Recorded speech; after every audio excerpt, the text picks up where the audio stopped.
আমিও খুব ভালো আছি। মিঠু মিন্টু পরিবার থেকে তোমাদের সবাইকে অনেক অনেক ভালোবাসা। তো বন্ধুরা, এখন বাজে হচ্ছে সকাল 11:30। তো সকালে রান্নাবান্না বসিয়ে দিয়েছি আর সকালে চা খাওয়া হয়ে গেছে। চা খেয়ে যে বিছানা এখনো তুলিনি, এই যে মেয়েকে ঘুম থেকে উঠিয়েছি, এই যে পটি টটি করে ব্রাশ করে আবার শুয়ে পড়েছে। কি হলো, উঠতে পারছিস না? তাড়াতাড়ি বিছানাটা ঝেড়ে নে, এখনো তো কাজের দিদি চলে আসবে। আর হানিবেটাকে বাইরে দিয়েছে, হানিবেটা হচ্ছে বাইরে রয়েছে। আর হচ্ছে পিন্টুদা এসে খেয়ে চলে গেছে। আর মেয়েকে বলছে ওট ওট, উঠলো, উঠে ব্রাশ করলো, ব্রাশ করে পটি করলো, পটি করে আবার এসে ধপ করে শুয়ে পড়েছে।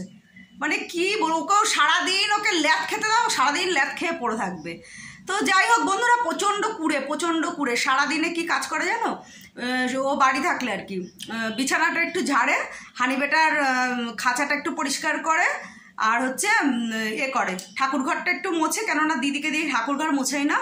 আর কোনো সময় ভাগে পড়ে, ওর পাপানকে জিজ্ঞেস করবে তুমি কি ঠাকুর দেবে? ওর পাপান যদি বলে হ্যাঁ দেবো, তাহলে ও ঠাকুরের বাসনটা মাজবে, তা না হলে ওর পাপান ঠাকুরের বাসন মাজবে আর ও ঠাকুর পুজো দেবে। আর আমার যেদিন তাড়াতাড়ি রান্না হয়ে যায় সেদিনকে তো কাউকে দিতে হয় না, আমিই দিয়ে দিই, এই আর কি। তো যাই হোক বন্ধুরা, আমি রান্নাবান্না বসিয়ে দিয়েছি। আজকে রান্নাবান্নার বিশেষ কোনো চাপ নেই। আলু উচ্ছে ভাজবো, কালকে ডাল করেছিলাম, ডাল রয়েছে ফ্রিজে। আর হচ্ছে মানে রাত্রেবেলা ডাল সিদ্ধ করে রেখেছিলাম। আর হচ্ছে চিংড়ি মাছ দিয়ে গাটি কচু আলু দিয়ে তরকারি করব। তো এই হচ্ছে ব্যাপার স্যাপার। আর সকালবেলা হচ্ছে চিড়ে ভেজালাম, মানে মনাই ভেজালো, মনাকে বললাম একটু চিড়ে ভেজা, সকালবেলা খালি পেটে থাকে, ও থাকে আমিও থাকি। তো মনাকে বললাম কি একটু চিড়ে ভেজা, গন্ধরাজ লেবু আছে, গন্ধরাজ লেবু দিয়ে চিড়ে একটু জল জল করে বেশ খাবো, মানে পেটে জলটাও যাবে চিড়েটাও যাবে, মানে চিড়ে সামান্য পরিমাণে। তো ও সকালে কিছু খেতে চায় না, আমিও খেতে চাই না, তো সেই জন্য আর কি বললাম চিড়েটা ভেজা। আর হচ্ছে পিন্টুদা এসেছিলো, পিন্টুদার কালকে তরকারি ছিল আর ভাত ছিল, পিন্টুদাকে দিয়ে দিয়েছি, তরকারিটা গরম করে ভাত দিয়ে দিয়েছি, পিন্টুদা খেয়ে চলে গেছে। আর আমি এখন যাবো রান্নাঘরে, রান্নাঘরেই ছিলাম, আমি রান্নাঘরে কাজ করছিলাম, মানে রান্না বসিয়ে দিয়েছি। তো এখন মেয়েকে বললাম যে বিছানাটা ওঠ না রে, বিছানাটা তুলে তারপরে এসে শো, ওঠ, উঠে পড়। তো যাই হোক, কাজের দিদি এক্ষুনি চলে আসবে, 12:30টার মধ্যে আসে, আবার 2-1 দিন 12টায় চলে আসে, মানে কোনো ঠিক নেই, মোটামুটি 12টা থেকে 12:30টার মধ্যে ঢুকে যায়। তো চলো রান্নাঘরে যাই, আমার কড়াই বসিয়ে এসছি, পুড়ে গেল। তো যাই হোক, তবুও অনেকটা শান্তি বন্ধুরা। কড়াইটা পুড়ে গেল, দাঁড়াও একটু নেড়ে নিই, দেখো ফোনটা ধরতে যে, দাঁড়াও নেড়ে নিই তারপরে কথা বলছি।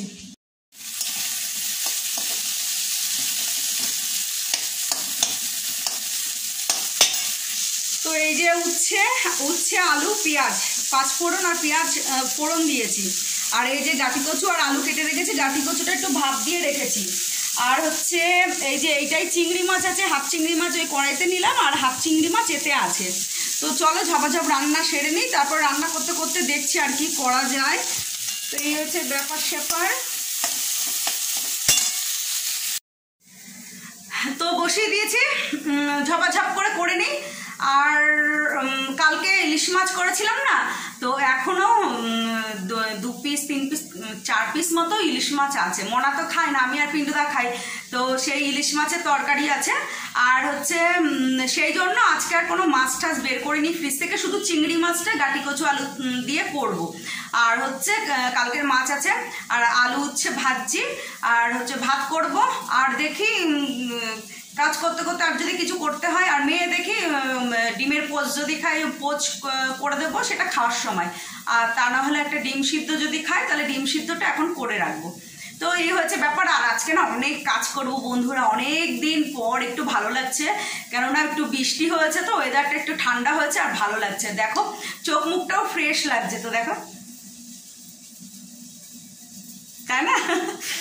তো গরমে আমি পারি না, গরমে আমার খুব কষ্ট হয়। তো যাই হোক, দিদি চলে আসবে, বক বক করছি।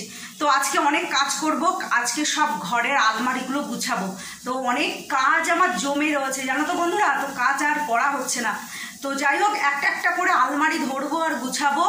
আর কিছু জিনিস বাতিল করব, মানে জিনিস মানে কি, আমার প্রচুর মানে লং গাউন, তারপরে তোমার কুর্তি, এগুলো আমি পরি না, মানে নতুনই পরি না, তবে ওগুলো বাদ দিয়ে আমি ব্যাগ কিনেছি কতগুলো জামা কাপড় রাখার ব্যাগ, সেই ব্যাগের মধ্যে ভাগ করে করে ঢোকাবো।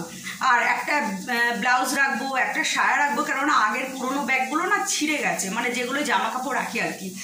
তো যাই হোক, এবার সেগুলো ভাগ করে করে সব ওই ব্যাগগুলোই ঢোকাবো, ঢুকিয়ে রাখবো, মানে নতুন ব্লাউজ, পুরনো ব্লাউজ, এরকম মানে চট করে যাতে খুঁজলে পরে পেয়ে যায়। তো গুছিয়ে মাথা ঠান্ডা করে রাখতে হবে, তাই তাড়াতাড়ি কাজবাজ সেরে নেবো, সেরে দেখি দুপুর টাইমটায় বসে বসে করবো। তো কালকে রাত 12টা 12:30 অবধি, 12:30 কি 1:45 অবধি কালকে আলমারিটা অনেকটা গুছিয়েছি, আর আজকে খানিকটা করব। তো আজকে কমপ্লিট করেই ছাড়বো।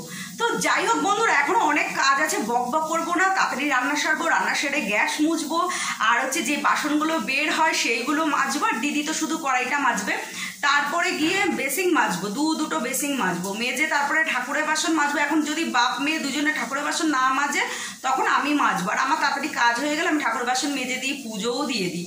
তো যাই হোক, বেশিরভাগ টাইম মনা তো কলেজে বা পড়তে চলে যায়, আমিই দিই পুজোটা, আর পিন্টুদার তো ডিউটি থাকে, আর ওরা যখন বাড়ি থাকে তখন ওদের মধ্যে খাওয়া খাই চলে, কে পুজো দেবে কে ঠাকুরের বাসন মাজবে। তো যাই হোক বন্ধুরা, চলো ঝপঝপ করে কাজগুলো সারি, তারপরে একদিন রান্নাঘরটা ধরতে হবে। রান্নাঘরের ওয়ার্ড্রবের ভেতরগুলো একদম পুরো মানে জঞ্জাল হয়ে রয়েছে, মানে কিছু কৌটো মানে ভাবি যাবি ওই যে কন্টেনার বাটিগুলো, ওইগুলো সব জমে রয়েছে, ওগুলো পরিষ্কার করতে হবে। তো যাই হোক চলো বন্ধুরা, তাড়াতাড়ি ঝপাঝপ রান্নাটা সেরে নিই, তো পরে আবার দেখা হবে। তো বন্ধুরা, রান্না করতে করতে চলে আসলাম মেয়েকে তাড়া দিতে। মেয়েকে বললাম তাড়াতাড়ি ওর, দিদি চলে আসবে, তাড়াতাড়ি বিছানাটা তোল। তো যাই হোক, মেয়ে সকাল থেকে বলছে পেটে ব্যথা করছে। তো যাই হোক উঠলো, আস্তে আস্তে করলো। আর এখানে দেখো হানিবেটাকে আটকে দিয়েছে, হানিবেটার খাঁচা পরিষ্কার করবে, তো সেই জন্য বারান্দায় এই সময়টা আটকে দেয়, তাহলে ও এখানে মানে পটি টটি করে নিতে পারে ঘর মোছার আগে। তো যাই হোক, হানিবেটা বারান্দায় রয়েছে, আমি তাড়াতাড়ি করে চলে আসলাম, এসে রান্নাঘরে চলে আসলাম। তো দেখো আমার উচ্ছে কুমড়ো ভাজাটা হয়ে গেছে। তো চলো উচ্ছে কুমড়ো ভাজাটা নামিয়ে ফেলবো, তারপরে হচ্ছে চিংড়ি মাছ কাটবো। তো এই আর কি, তো সকাল থেকে শুরু হয়ে যায়, রান্নাঘরের কাজ থেকে শুরু হয়ে যায়।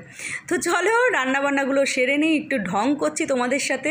তো চলো চিংড়ি মাছটা ছাড়াবো, নিয়ে নিয়েছি চিংড়ি মাছ, আর হাফ চিংড়ি মাছ আমি ফ্রিজে টিফিন বক্সে ছিল ওইটা রেখে দিলাম, আর কিছুটা চিংড়ি মাছ নিলাম গাটি কচুর তরকারিটা দিয়ে করব বলে। তো দেখো চিংড়ি মাছটা দেখাতে গিয়ে পড়ে গেল। তো ক্যামেরাটা এমন জায়গায় সেট করি না, তো পুরো কাজগুলো আমি দেখাতে পারি না। তো যাই হোক, কেউ একজন ক্যামেরা না ধরে দিলে না আমার কাজ দেখানো হয় না। তো এই হয় জানো তো, ক্যামেরা ধরার একটা লোকের দরকার হয়, ভালোভাবে ব্লগিং করতে গেলে একটা তোমার হেল্পার দরকার হবে, সে ক্যামেরা আর কি ধরে দেবে, এই আর কি। আর দেখো মেয়ের ঘরের কাজ হয়ে গেছে, আর মেয়ের মুখটা দেখো শুকিয়ে গেছে, ওর পেটে ব্যথা করছে বলে। আর হানিবেটাকে এখন খাঁচায় ঢোকাবে, তাই বারান্দা থেকে নিয়ে আসলো। তো প্রতিদিনই আমি এরকম রান্না করি, আর প্রতিদিন আমার মেয়ে এরকম নিয়ে আসবে, মানে ও যখন মানে বাড়িতে থাকে আর কি, পড়া না থাকে, তো প্রতিদিন হানিবেটাকে ওরকম আমি একটু আদর করে চুমু খাবো, তারপরে গিয়ে ওকে খাঁচায় ঢোকাবে। তো দেখো দুটো বদমাইশি করছে। তো যাই হোক, সকাল থেকে এই চলে। আর পিন্টুদা তো এসে খেয়ে চলে গেছে, আর ঝামেলা নেই। এবার আসবে হচ্ছে দিদি। আর চলো এই যে আমার চিংড়ি মাছ ছাড়ানো হয়ে গেছে, তো খোসাগুলো ছাড়ালাম, এই আর কি। তো দেখো বন্ধুরা, তোমাদেরকে একটা টিপস দিচ্ছি, তোমরা যখন কাজকর্ম করবে না, মাছ কাটবে, বাসন মাজবে, গ্যাস মুছবে, রান্না করবে, তখন না এইভাবে দুটো হাতের মধ্যে না এরকম চুলের যে মোটা গার্ডারগুলো হয় না, এইগুলো ভরে দেবে। তাহলে কি বলো তো, শাঁখাপলাগুলো না একদম হাতের সামনে চলে আসে না। তো কাজের সময় শাঁখাপলাগুলো যদি চলে আসে না, খুব অসুবিধা হয়, আর খুব নোংরাও হয়ে যায় জল লেগে। তো যাই হোক বন্ধুরা, অনেক জ্ঞান দিলাম, তোমরা এই টিপসটা করে দেখো। যদি আমার মতো পাবলিক তোমরা যদি হও, এরকম যদি আমার মতো অসুবিধা হয়, আর আমার তো মোটা শাখা, আর ওই ধূপধাপ করে চলে আসার হাতে গোজা যায় না মোটা শাখাগুলো, তো সেই জন্য এই গার্ডারটা আর কি লাগিয়ে দিয়ে আমি কাজ করি, আর খুব মানে সুবিধা হয়, ঘটর আওয়াজও হয় না, আর একদম সেট হয়ে থাকে শাখাটা, আর শাখাটা না নোংরাও হয় না, তো পরিষ্কারই থাকে আমার শাখা, একদম ধবধবে পরিষ্কার। তো দেখো বন্ধুরা, রান্না করতে করতে আমার এই গ্যাসটা না নষ্ট হয়ে গেছে, অনেক দিন ধরে পিন্টুদাকে বলছে আমাকে একটা গ্যাস কিনে দাও, রান্না করতে করতে ধূপধাপ করে বন্ধ হয়ে যায়। প্রায় মিনিমাম তো আমি 7-8 বার গ্যাস জ্বালাবই। তো এই বড় গ্যাসটা, বিশেষ করে এই বড় মানে ওভেনটা, এই হয়েছে কেস। আর পিন্টুদা বলেছে কিনে দেবে, এবার আমি আলসামি করে বেরোই না, আর হয়ে ওঠে না কেনা। তো যাবো ভাবছি, চলছে চলুক, শুধু কেন, শুধু এইটাই আর কি ডিস্টার্ব, ধূপধাপ করে বন্ধ হয়ে যায়। তো সেই জন্য ভাবছি চলছে তো থাক, পরে কিনবো, এই করে আমার আর গ্যাস ওভেনটা কেনা হয়নি। তো যাই হোক, 22 বছর সংসার করছি, তার মধ্যে 2খানা নতুন গ্যাস ওভেন পিন্টুদা আমাকে কিনে দিয়েছে। এই একটা, আরও একটা আছে, সেটা হচ্ছে একটু ডিস্টার্ব করছিল বলে খুলে রেখে দিয়েছি। তো চলো, এটা তাও প্রায় মানে 12-13 বছর হয়ে গেল ওভেনটা। তো চলো বন্ধুরা, এই দেখো। তো বন্ধুরা তোমাদেরকে বললাম না যে পিন্টুদা বা মেয়ে দুজনে ভাগাভাগি করে ঠাকুরের বাসন মেজে ঠাকুর পুজো দেবে। দেখো সেই ঠাকুরের বাসন আমাকেই মাজতে হলো। আর দেখো বাপ ঘরে ঢুকে গোপ কালি করে বসে মেয়ের সঙ্গে ছ্যাবলামো মারছে, আর মেয়ে দেখো বসে আছে, ওর পেটে ব্যথা করছে, তাই ও কোনো কাজ করবে না। তো ভাবো, তো যাই হোক আমি এখন বাসন টাসন মেজে নেবো, মেজে তারপর গ্যাস ট্যাস পরিষ্কার করবো, অনেক কাজ আছে। আর পিন্টুদা দেখো বলছে আমাকে দেখাচ্ছ কেন, বিচ্ছিরি দেখতে লাগছে, দেখো কীরকম করছে। মনা হাসছে, মনা বলছে কি সেই দুর্গা ঠাকুরের পায়ের নিচে থাকে না সে মহিষাসুর, সেরকম দেখতে লাগছে, এই আর কি ছ্যাবলামো মারছে। তো চলো, আর হানিবেটা দেখো আমাকে দেখে লাফাচ্ছে, ঠাকুরের বাসন মেজে নিই, পরে দেখা হবে। তো বন্ধুরা আমার রান্নাবান্না সব কমপ্লিট হয়ে গেছে, রান্নাবান্না করে আদার্স যে কাজগুলো ছিল সব সেরে নিয়েছি। তো এখন যাব হচ্ছে স্নানে। তো স্নান করতে যাওয়ার আগে এই ঘরে কিছু কাজ করব। এই ঘরে হচ্ছে তোমার বিছানার চাদর পাততে হবে, ওই ঘরে যে তোষকটা কিনেছি না নতুন, সেই তোষকটা এখানে এনে রাখতে হবে। তবে দেখি তোষকটা তো নোংরা হয়, তো সেই জন্য আর কি স্নান করার আগে এনে পেতে দেবো, বিছানার চাদরটা রাখতে পারবো। আর এই যে দেখো অনেক কাজ সেরে রেখেছি, এই যে ভাগে ভাগে ভাগে ভাগে এগুলো সব আর কি গুছিয়ে রেখেছি। তো এই ঘরটা একদম জঞ্জাল হয়ে গেছে। তো এই ঘরটা এতটাই গরম ছিল না বন্ধুরা, এই কয়দিন ধরে তো আমি ঢুকতেই পারিনি, তোমাদের বলতাম না যে প্রচণ্ড গরম, এখানে কাজ করা যায় না। তো যাই হোক, তো চলো, চারিদিকে একদম পুরো জামা কাপড় প্যান্ডেল হয়ে গেছে। তো চলো আজকের মতো ভিডিওটা এখানে শেষ করি। যদি ভালো লেগে থাকে লাইক কমেন্ট করো, আর অবশ্যই সাবস্ক্রাইব করো। টাটা।